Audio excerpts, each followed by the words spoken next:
Praise the lord. యేసుక్రీస్తు నామములో మీ అందరికీ శుభములు. ఈరోజు నుంచి మనం గలతీ పత్రికను ధ్యానం చేసుకుంటూ ఉన్నాం. మరి అనేక మంది బలపడటానికి ఇది ఒక అద్భుతమైన అవకాశం. ప్రతిరోజు సాయంకాల వర్తమానాలు చాలా శక్తివంతమైనటువంటివి. మరి ఇవన్నీ కూడా చాలా జాగ్రత్తగా వింటూ ఆత్మలో వర్ధిల్లాలి, బలపడాలని ప్రభు పేరట నేను మనవి చేస్తూ ఉన్నాను. హల్లెలూయా, దేవునికి స్తోత్రం కలుగును గాక.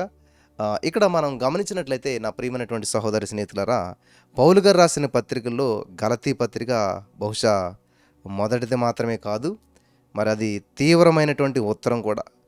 పౌలు యేసులో విశ్వాసం ఉంచడం ద్వారా మాత్రమే నీతిమంతులుగా తీర్చబడి, ఇక్కడ ఈ యొక్క విషయాన్ని మీరు గమనించాలి.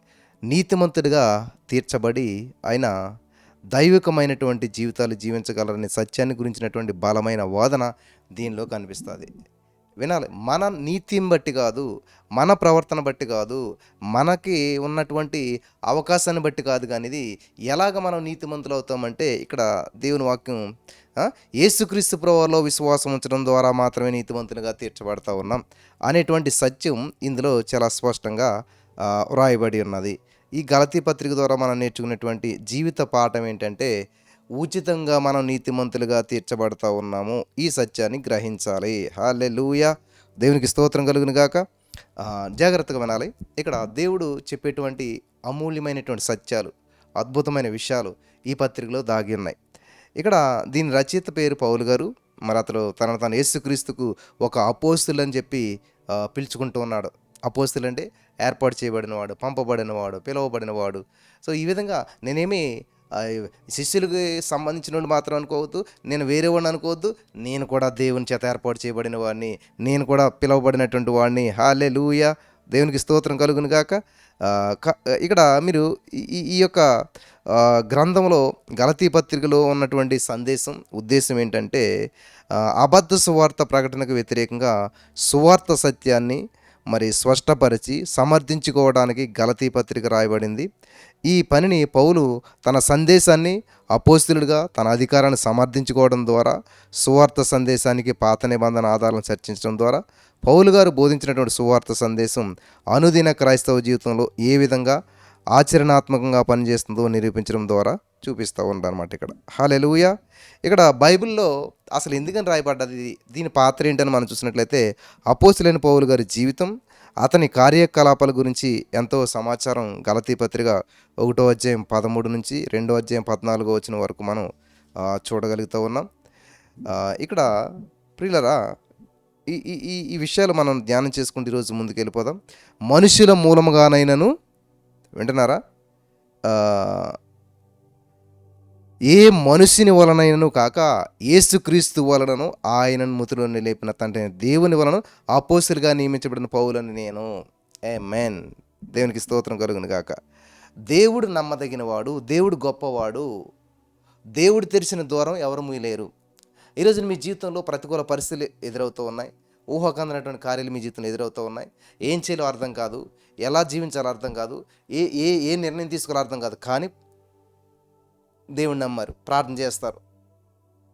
మరి ఏంటి మా జీవితంలో ఈ సమస్యలు ఏంటి? ఎంతో ప్రార్థన చేస్తున్నాం. నా భర్త కోసం ఎంతో ప్రార్థన చేశాను, కానీ మారు మనసు పొందినట్టే పొందాడు, వచ్చాడు, బాగున్నాడు, మళ్ళీ వెళ్ళిపోయాడు. ఏంటి పరిస్థితి?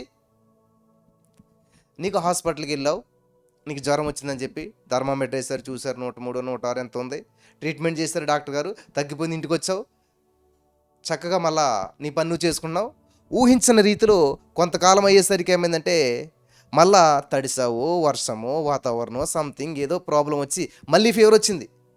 నువ్వు డాక్టర్ గారి దగ్గరికి వెళ్ళి, ఎందుకు నాకు మళ్ళీ నాకు ఫీవర్ వచ్చింది, ఎందుకు నాకు మళ్ళీ సమస్య వచ్చింది, ఎందుకు నాకు ఇటువంటి పరిస్థితి వచ్చింది ఎవరన్నా అడుగుతారా?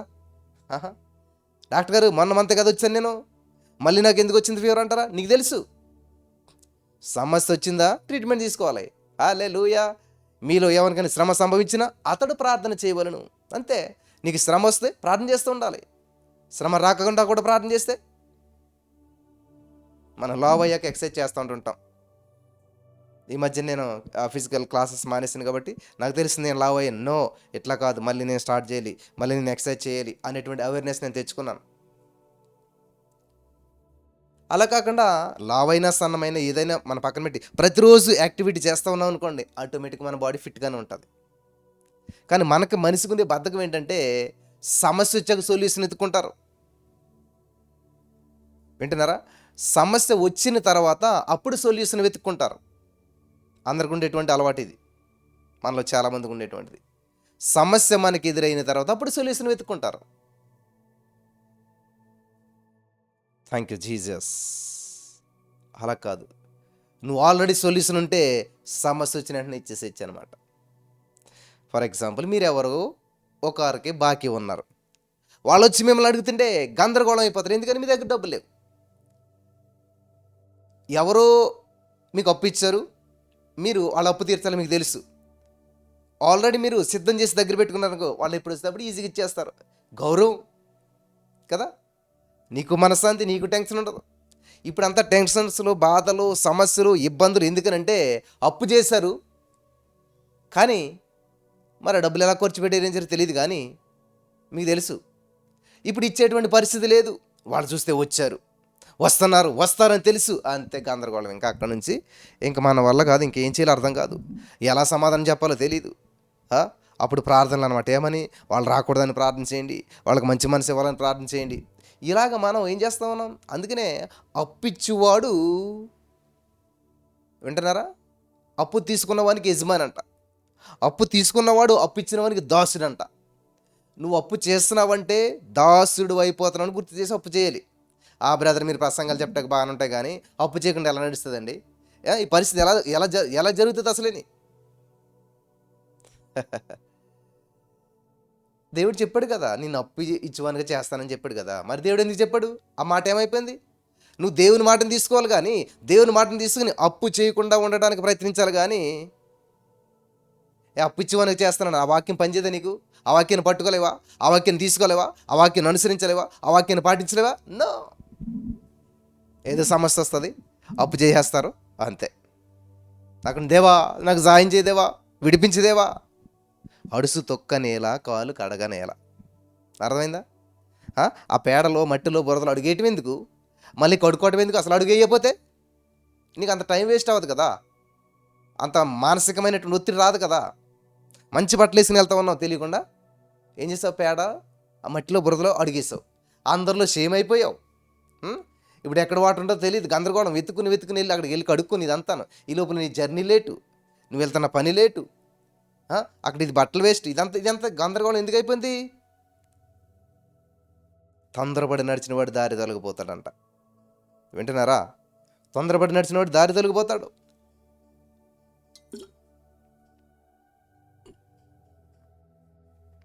కాబట్టి ఆలోచన చేయండి ప్రియులారా, అప్పు చేసే అవకాశం ఎప్పుడూ ఉంటుంది. అప్పు చేసే అవకాశం ఎప్పుడు ఉంటుంది, ఎప్పుడు వస్తుంది. మరి ఏం చేయాలి? అప్పు చేయకుండా ఉండటానికి ఎలా ప్రయత్నం చేయాలి అంటే, నిజంగా అప్పు చేయటం అంటే భిక్షం ఎత్తుకోవటమే ఒక విధంగా చెప్పాలంటే. నేను అందరి గురించి చెప్పట్లేదు, ఈ విషయం అందరి గురించి చెప్పట్లేదు. మరి ఫర్ ఎగ్జాంపుల్, మన ఇండియాలోనే గొప్ప అంబానీ గారు ఉంటారు. ఆయన అప్పు చేస్తాడు బ్యాంక్ దగ్గర. ఎందుకని? ఆయన ₹1 కోటి అప్పు చేసి 10 కోట్లు బిజినెస్ చేస్తాడు. ఆ తెలివితేటలు మీకుంటే అప్పు చేసుకోండి.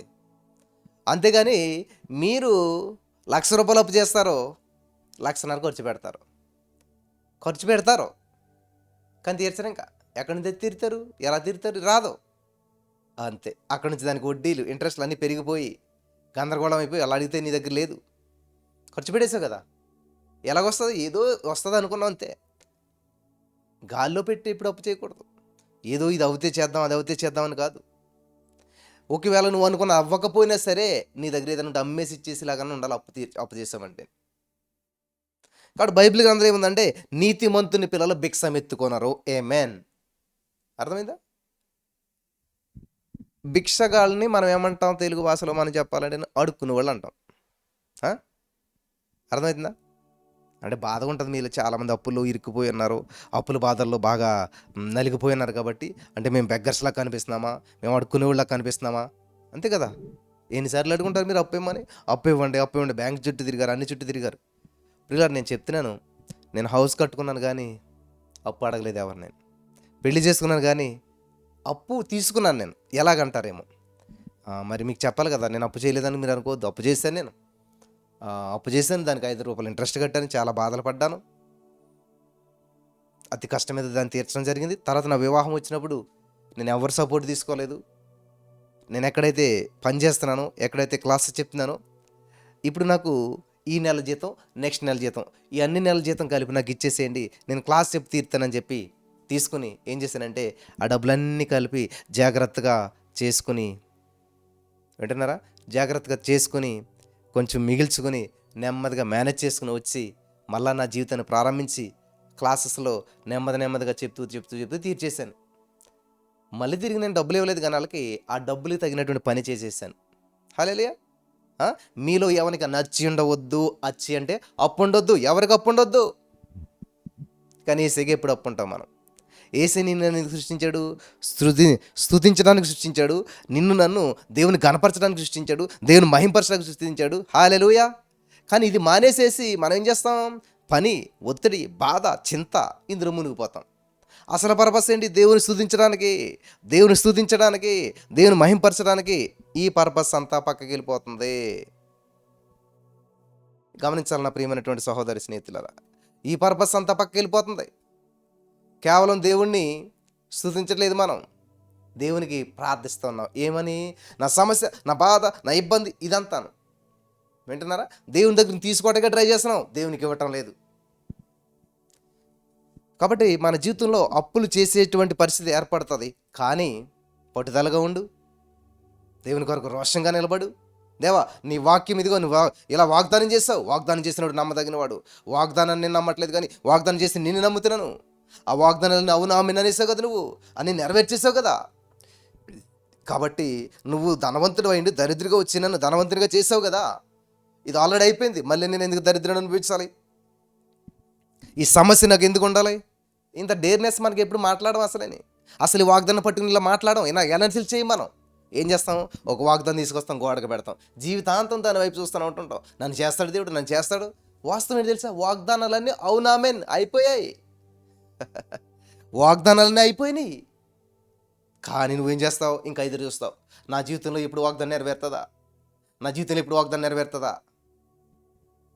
నువ్వు ధనవంతుడు కావాలి అంటే నీకు వాగ్దానం ఎప్పుడు నెరవేరుతుంది? ఎందుకని? సత్యం మిమ్మల్ని స్వతంత్రులుగా చేస్తుంది. ఆయన ధనవంతుడయ్యండి దరిద్రికి లోకానికి వచ్చింది ఎప్పుడు? 2000 సంవత్సరాల క్రితం. కాబట్టి ఆయన దరిద్రం వల్ల మిమ్మల్ని ధనవంతులు చేయాలనుకోండి ఎప్పుడు? 2000 సంవత్సరాల క్రితం. కానీ నువ్వేం చేస్తున్నావు? ఇంకో నెక్స్ట్ ఇయర్, ఆ తర్వాత ఇయర్ దేవుడు నన్ను చేస్తాడేమో, అభివృద్ధి చేస్తాడేమో. ఇది కదా ప్రాసెస్. దేవుడు నీ కొరకు ఆల్రెడీ ప్రణాళిక సిద్ధం చేసేసాడు. నీ ప్రణాళికలన్నీ సిద్ధం చేస్తాడు. ఆమేన్. చూడండి, బ్యాంకులో నుంచి డబ్బు తీసుకోవాలి మనం. బ్యాంకులో డబ్బు ఉన్నది కానీ నీకు ఎవరో ఏంటంటే ఒక ప్రాసెస్ ఉంటుంది, ఫామ్ ఫిల్లింగ్ ఉంటుంది, సంతకాలు ఉంటాయి. లేటు నీది, నువ్వు అన్ని కట్టుకుంటే డబ్బులు ఈజీగా ఇస్తారు. హల్లెలూయా, దేవునికి స్తోత్రం. నీ బ్యాంకులో డబ్బు ఉంది కానీ నీకు ఎవరు వెళ్ళినట్టు నేను నీదే చెక్కు. ఏం చేస్తారు? చెక్ చూపించమంటారు, సంతకం క్రాస్ చేసావు, ఎలా చేసావు ఇచ్చుకుని డబ్బులు ఇచ్చేస్తారు. ఎవరు? సంతకం కింద సైన్ చేయమంటారు, ఆ సంతకం కింద డేట్ వేయమంటారు, మళ్ళీ ఇస్తారు, ఫోన్ నెంబర్ ఏమంటారు, మళ్ళీ ఇస్తారు, పాన్ నెంబర్ ఏమంటారు. నీ డబ్బులు నీకు ఇవ్వటానికే. అలాగే నీ ఆశీర్వాదం నువ్వు స్వతంత్రించుకోవాలంటే నీ ప్రాసెస్ ఉంది, నీ పని ఉంది. అంతేగాని బ్యాంక్ దగ్గరకు వచ్చి నా డబ్బులు నాకు ఇవ్వండి అంటే వాళ్ళు ఏం చేస్తారు? బాబు, ఈ ప్రాసెస్ కరెక్ట్గా చేసేసాయి, నీ సంతకం పరిగ్గా పెట్టు, నీ పాన్ నెంబర్ అయ్యి, నీ ఫోన్ నెంబర్ అయ్యి, ఈ ఫామ్ ఫిల్ చేయి, నీ డబ్బులను తీసుకో. హల్లెలూయా. అర్థమైన వాళ్ళందరూ ఆమెన్ చెప్దాం. ఆమెన్. చూసారా, ఆల్రెడీ దేవుడు నీ పేరున బ్యాంకులో నీ ఆశీర్వాదాలన్నీ క్రెడిట్ చేసి పెట్టాడు. ఆల్రెడీ నీ ఆశీర్వాదాలు అందులో ఉన్నాయి. కానీ నువ్వు తీసుకోవాలంటే ఫామ్ ఫిల్ చేయాలి, నీ విశ్వాసాన్ని నింపుకోవాలి. హల్లెలూయా. దేవుని పట్ల నీ అవగాహన పెంచుకోవాలి, దేవుడి పట్ల నీకున్న అవగాహన పెంచుకోవాలి. In the name of Jesus. Hallelujah. Thank you Jesus. Holy spirit of God. వింటున్నారా? ఇది వాస్తవం. ఇది మానేసేసి నువ్వు నా డబ్బులు నాకు ఇస్తారు లేదంటే ఎవరి వల్ల అవ్వదు. అక్కడ ఏ బ్యాంక్ మేనేజర్ కానీ ఎవ్వరు కూడా నీది నీకు ఇవ్వరు. నువ్వు స్వతంత్రించుకోవాలి, నువ్వు సబ్మిట్ చేయాలి, నువ్వు ఫామ్ ఫిల్ చేయాలి, నువ్వు సంతకం పెట్టాలి. ఇవన్నీ చేయకుండా నా డబ్బులు నాకు ఏంటి, నా ఫేస్ చూడండి అంటే నాట్ ఇంపాసిబుల్. ఈరోజున చాలామంది జీవితాలు ఇదే జరుగుతుందన్నమాట. దేవా, నన్ను ఆచరించి ఎలాగ ఆచరించాలి, ఎందుకు ఆచరించాలి? దేవుడు ఆల్రెడీ ఆశీర్వదించేశాడు. దాన్ని నువ్వు స్వతంత్రించుకోవాలి. ఆల్రెడీ నీ పేరున అకౌంట్లో, బ్యాంకులో అకౌంట్లో ఆ యొక్క మనీ క్రెడిట్ అయిపోయింది, మనీ పడిపోయింది, మనీ వేసేసాడు. నువ్వు నెమ్మదిగా తీసుకోవాలి, వాడుకోవాలి, తీసుకోవాలి, వాడుకోవాలి. అంటే ఒక ప్రాసెస్ ఉంది. ఆమేన్, హల్లెలూయా. ఆశీర్వాదాల బ్యాంకులో నీ జీవితానికి సరిపడా ఆశీర్వాదాలు దేవుడు ఇచ్చేశాడు. ఆదికాండం 1 మీరు చదివినట్లయితే మనిషిని ముందు చేయలేదు దేవుడు, మనిషికి కావాల్సినవన్నీ ముందు చేశాడు. ఆమేన్, ఆమేన్. ఓ థ్యాంక్ యూ జీసస్. హల్లెలూయా, హల్లెలూయా. మనిషికి కావాల్సినవన్నీ ముందు చేశాడు. నీకు కావాల్సినవన్నీ ముందు చేశాడు దేవుడు. నీకు ఏది కావాలో అది ముందు చేశాడు. నీ జీవితం ఏది జరగాలో అది ముందు చేశాడు. నువ్వు పుట్టక ముందే చేశాడు. ఆమేన్. మన వయసు ఎంత ఉంటుంది ఇప్పుడు? చాలా తక్కువ. కానీ మన కొరకు సృష్టించిన వాని వయసు ఎక్కువ. హల్లెలూయా. నీకు దేవుడిచ్చిన ఆశీర్వాదం వయసు ఎక్కువ. నీకంటే నీ ఆశీర్వాదం వయసు ఎక్కువ. నీకంటే నీ అద్భుతం వయసు ఎక్కువ. నీకంటే సైతాన్ గడి వయసు ఎక్కువ. నీకంటే సమస్య వయసు ఎక్కువ. ఆమేన్, హల్లెలూయా. దేవునికి స్తోత్రం కలుగును గాక. వింటున్నారా? నీకంటే నీ సమస్య వయసు ఎక్కువ. నీకంటే నీకు వచ్చినటువంటి ప్రతికూల పరిస్థితులు వయసు ఎక్కువ.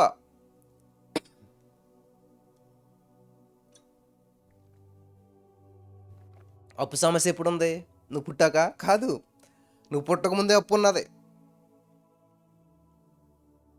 నువ్వు పుట్టకముందే చెట్లు ఉన్నాయి, నువ్వు పుట్టకముందే పక్షులు ఉన్నాయి, నువ్వు పుట్టకముందే సమస్తం ఉన్నాయి. హల్లెలూయా. దేవునికి స్తోత్రం కలుగును గాక. కాబట్టి ఈ రోజున ఈ మాటలు వింటున్న ప్రియమైనటువంటి సహోదరి స్నేహితులారా, దయచేసి సత్యం తెలుసుకోండి, సత్యం తెలుసుకోండి. మన పట్ల దేవుడి ప్రణాళిక ఏంటి, దేవుని ఉద్దేశం ఏంటి. Thank you Jesus. అందుకే చెప్తున్నాడు ఈయన, తండ్రి అనే దేవుని నుండి మన ప్రభువైన యేసుక్రీస్తు నుండి మీకు కృపయు సమాధానం కలుగును గాక. సమాధానం లేదు. భార్యాభర్తల మధ్య సమాధానం లేదు, కుటుంబాల్లో సమాధానం లేదు, పిల్లల మధ్య సమాధానం లేదు, సంఘాల మధ్య సమాధానం లేదు, సేవకుల మధ్య సమాధానం లేదు. వింటున్నారా? సమాధానం లేదు.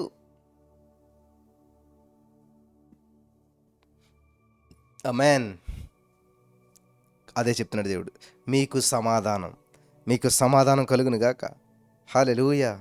Thank you Jesus. Thank you Lord. చూసారా? 4వ వచనం, మన తండ్రి అయిన దేవుని చిత్త ప్రకారం క్రీస్తు మనలను ప్రస్తుతపు దుష్టకాలంలో నుండి విమోచింపవలనని మన పాపముల నిమిత్తం తనను తాను అప్పగించుకొనును. ప్రస్తుత, ఆమేన్, ఇది గమనించాలి. ప్రస్తుత దుష్టకాలంలో నుండి అంటే పుట్టినోట్లో 2 ఏమి ఇచ్చాడంటే దుష్టయుగం నుంచి ప్రస్తుతము మనల్ని విమోచించాలి. ప్రస్తుతం నువ్వు అనుభవిస్తున్న శ్రమ నుంచి విమోచించాలి. ప్రస్తుతం నువ్వు అనుభవిస్తున్న శ్రమకి విడుదల కొరకు ఏం చేయడానికి దేవుడు తనను తాను అప్పగించుకున్నాడు. ఎప్పుడు అప్పగించుకున్నాడు? తనను తాను ఎప్పుడు అప్పగించుకున్నాడు? నువ్వు ప్రస్తుతం అనుభవిస్తున్న సమస్యకి యేసయ్య ఎప్పుడు అప్పగించుకున్నాడు? గతంలో. ఆమేన్. బైబిల్ అంతా నాకు ఇదే కనపడుతుంది. ఎందుకు మరి? ఏ వచనం చూసినా కూడా దేవుడు చేయవలసింది ఏమీ లేదు. దేవుడు 2000 సంవత్సరాల క్రితమే చేసేసాడు. బైబిల్ అంతా అదే ఉంది. నీవు చేయవలసింది ఇప్పుడు నీకు అనుభవిస్తున్న సమస్యకి 2000 సంవత్సరాల క్రితమే సొల్యూషన్ ఇచ్చాడు. In the name of Jesus. సత్యం తెలుసుకుందరు కాక ప్రతి వారు కూడా. ఇప్పుడు నువ్వు అనుభవిస్తున్న సమస్యకి 2000 సంవత్సరాల క్రితమే యేసయ్య సొల్యూషన్ ఇచ్చేశాడు. ఏమనుందండి అక్కడ? తనను తను అప్పగించుకొనెను. యేసుప్రభువు ఎప్పుడు అప్పగించబడ్డాడు? హల్లెలూయా. తనను తాను అప్పగించుకుని రాత్రి ఒక రొట్టెని తీసుకొని అంటూ ఉన్నాం. చూసారా? ఎప్పుడు అప్పగించబడ్డాడు ఈయన? 2025 సంవత్సరాల క్రితమే ఈ విషయాలన్నీ జరిగాయి. 2000 సంవత్సరాల క్రితం జరిగినటువంటి విషయాలు అప్పగించేసుకున్నాడు యేసయ్య. ఎందుకనంట? ఇక్కడ స్పష్టంగా ఉందన్నమాట. మనలను ప్రస్తుతపు దుష్టకాలంలో నుండి విమోచింపవలనని. ప్రస్తుతపు దుష్టకాలంలో నుంచి, ప్రజెంటు నీ సిచ్యువేషన్ నుంచి, ప్రజెంటు నీ అప్పు నుంచి, ప్రజెంట్ అనిపిస్తున్న నీ వివాహ విషయంలో బంధకాల నుంచి, ప్రజెంట్ అనిపిస్తున్న నీ అనారోగ్య పరిస్థితి నుంచి నిన్ను విమోచించవలనని చెప్పి దేవుడు తనను తాను అప్పుడే అప్పగించుకున్నాడు. ఆమేన్. తనను తాను అప్పుడే అప్పగించేసుకున్నాడు. ఆమేన్. ఎంత అద్భుతమైన విషయం అండి. ఇప్పుడు కాదు, అప్పుడే అప్పగించుకున్నాడు యేసయ్య. Holy spirit. Thank you Jesus. Amen. ఇప్పుడు కాదు, అప్పుడే అప్పగించుకున్నాడు యేసయ్య. Amen. Holy spirit of God. Thank you Jesus. ఇప్పుడు కాదు, అప్పుడే అప్పగించుకున్నాడు యేసయ్య. కాబట్టి ఈ సత్యాన్ని మీరు గ్రహించాలని ప్రభు పేరట నేను మనవి చేస్తూ ఉన్నాను. సత్యం మిమ్మల్ని స్వతంత్రులుగా చేస్తుంది. సమస్య నుంచి బయటపడటానికి మార్గం సత్యం. నువ్వు సత్యం లేకుండా బయటపడలేవు, సత్యం తెలియకుండా బయటపడలేవు. సత్యం మిమ్మల్ని స్వతంత్రంగా చేస్తుంది. సత్యం మనకు యేసుక్రీస్తు ప్రభువారు. యేసుక్రీస్తు ప్రభువు లేకుండా ఎటువంటి సమస్య నుంచి నువ్వు బయటపడలేవు. Amen. Thank you Jesus. Hallelujah. వింటున్నారా ప్రియులారా? ఇటువంటి వాక్యాలు వినటం ద్వారా నీ జీవితం అంతా కూడా చేంజ్ అయిపోతుంది. నీ పరిస్థితులన్నీ కూడా తారుమారైపోతాయి. అసలు నీ అవగాహన అంతా మారిపోతుంది. సమస్యతో ఎలా డీల్ చేయాలో, సమస్యతో ఎలా మాట్లాడాలో అన్నీ నీకు తెలిసిపోతాయి అనమాట. ఇంకప్పుడు నువ్వు కింగ్ అనమాట. ఇంకా హల్లెలూయా. ఏలుబడి చేస్తావు, సమస్యలు ఏలుబడి చేస్తావు. హలో ఫేవర్, నీకు ఆల్రెడీ 2000 సంవత్సరాల క్రితం నా యేసే వేళ చెల్లించాడు. Go back. చూసారు ఎలా చెప్తారు? చెప్పారు ఎప్పుడన్నాను? నీకు వచ్చిన ఫీవర్ తోటి, నీకు వచ్చిన పైల్స్ వ్యాధి తోటి, నీకు వచ్చిన ఆర్టిజం తోటి, నీకు వచ్చిన సైటిక్ పెయిన్ తోటి, నీకు వచ్చిన థైరాయిడ్ తోటి, నీకు వచ్చినటువంటి సమస్యలతోటి ఎప్పుడన్నా చెప్పవా? Go back. Already finish. నా యేసయ్య వెల చెల్లించేశాడు, నన్ను విమోచించేశాడు. Amen. In the name of Jesus. Hallelujah. గమనించాలి. ప్రస్తుతపు ఈ దుష్టకాలము, ఈ దుష్టుడు వచ్చేటువంటి కాలము, ఈ దుష్టుడు వెంటాడేటువంటి ప్రస్తుత కాలంలో నుంచి నన్ను విమోచించడానికి నా యేసయ్య గతంలో వేళ చెల్లించాడు. హల్లెలూయా. నీ ఆటలు సాగవు. In the name of Jesus. I'm child of God. నేను యేసయ్య బిడ్డను. ఆమేన్. నేను సజీవుడునై నా దేవుని మహిమను వివరిస్తాను. నేను జయించాను. I'm more than conqueror. నా యేసయ్య జయించి నాకు విజయం ఇచ్చేశాడు. నేను యుద్ధం చేయకుండానే నా యేసయ్య నా పక్షాన యుద్ధం చేసి ఆ విజయం నాకు ఇచ్చాడు. కాబట్టి నేను జయించిన వ్యక్తిని. ఆమేన్. హల్లెలూయా. మాట్లాడారా ఎప్పుడన్నా? మీ సమస్యతో మాట్లాడారా? మీకున్న ఇబ్బందులతో మాట్లాడారా? కానీ గొలియాతు హైట్ ఎంత, కర్ర ఎంత, బాకెంత, శిరస్రాణం ఎంత అని చెప్తూ ఉంటుంటాం.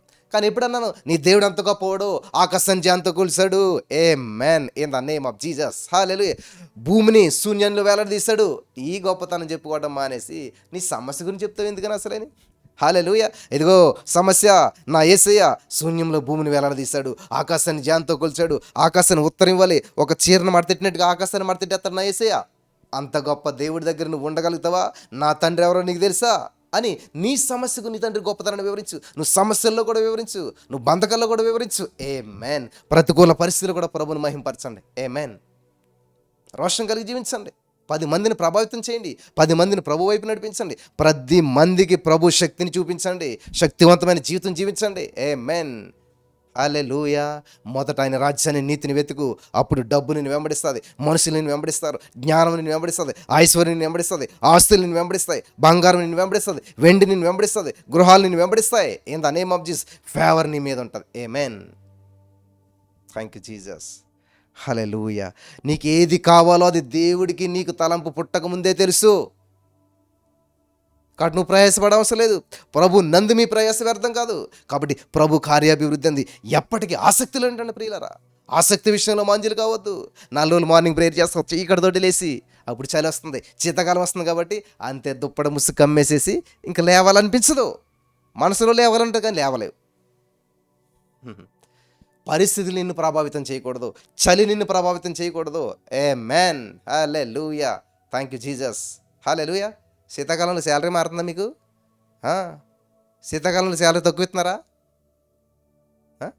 మీరు చేసే ఆఫీసులో శాలరీ తక్కువ ఇస్తున్నారా? శీతాకాలంలో టైం ఏమైనా తప్పు చూపిస్తుందా? శీతాకాలంలో గడియారం తప్పు తిరుగుతుందా? నిమిషానికి 60 సెకండ్లు తిరగ నేను సెలెడుతుందా 15 సెకండ్లు తిరుగుతానంటదా? మనం అలాగే చేస్తున్నాం కదా మరి. Thank you Jesus. గమనించాలన్న ప్రియమైనటువంటి సహోదరి స్నేహితులారా, ఏది కూడా సమయాన్ని బట్టి సమయాన్ని బట్టి అది ప్రభావితం అవ్వట్లేదు. దేవుడు చెప్పిన విధంగా ఏ పరిస్థితి ఎలాగన్నా పనిచేస్తూ ఉన్నాయి. క్లాక్ చూడండి, ఖచ్చితంగా తిరుగుతుంది. ఏ టైం అయినా, ఏ కాలమైనా, ఎప్పుడైనా. సూర్యచంద్రులు చూడండి, వస్తారు వాళ్ళు. ఉదయించడం, అస్తమించడం కామన్గా అయిపోయింది. దేవుడు చెప్పాడు, భూమికి ఒక సర్కిల్ గీశాడు. ఇదిగో ఇందులోనే తిరుగు, అందులోనే తిరుగుతుంది. ఇంతే వేగంతో తిరుగు, అంతే వేగంతో తిరుగుతుంది. అన్నీ కూడా, సమస్తము కూడా ప్రియులరా మరి దేవుడు చెప్పిన మాటకు లోబడుతున్నాయి. సర్వ సృష్టి దేవుడు చెప్పిన మాటకు లోబడుతున్నాయి, మనుషుడే లోబడతలేదు. ఇవన్నీ కలుగును కాకంటే కలిగిపోయినటువంటివే దేవుడు మాట వింటున్నాయి. స్వహస్తాలతో చేశాడు, దేవుని స్వరూపంలో చేశాడు, దేవుడిలాగా నిన్ను నన్ను చేసుకున్నాడు. కానీ నువ్వు నేను మాత్రం దేవుని మాట వింటలేదు కదా. అన్ని వింటున్నా కానీ నువ్వు నేను మాత్రం దేవుని మాట వింటలేదు. నువ్వు నేను దేవుని మాట వింటలేదు. వింటున్నారా? చాలా జాగ్రత్తగా ఉండాలి. నువ్వు నేను దేవుని మాట వింటలేదు అంతే. ఎందుకంటే దేవుడు ప్రేమ కలిగినాడు కదా. ఎన్ని తప్పుదలు చేసినా ఎన్ని చేసినా కూడా క్షమిస్తూ నడిపిస్తున్నాడు కాబట్టి కేర్లెస్నెస్ అయిపోయింది, లెక్కలేనితనం అయిపోయింది. ఎన్నిసార్లు గద్దించినా లోబడిన వాళ్ళకి హఠాత్తుగా మరణం సంభవిస్తుందంట. దేవుడు గద్దిస్తూ ఉంటుంటాడు, దేవుడు వాక్యం ద్వారా గద్దిస్తాడు, దేవుడు పరిస్థితుల ద్వారా గద్దిస్తాడు. ఎన్నిసార్లు గద్దించినా లోబడనొల్లన్న వానికి శిక్ష, హఠాత్తుగా శిక్ష వస్తుందంట. కాబట్టి ఈరోజు నీ మాటలు వింటున్న ప్రేమైనటువంటి సహోదరి స్నేహితులారా, చాలా జాగ్రత్తగా వినాలని ప్రభు పేరు నేను మనం చేస్తున్నాను. ప్రభు కార్యాభివృద్ధిని ఎప్పటికీ ఆసక్తి లేండి.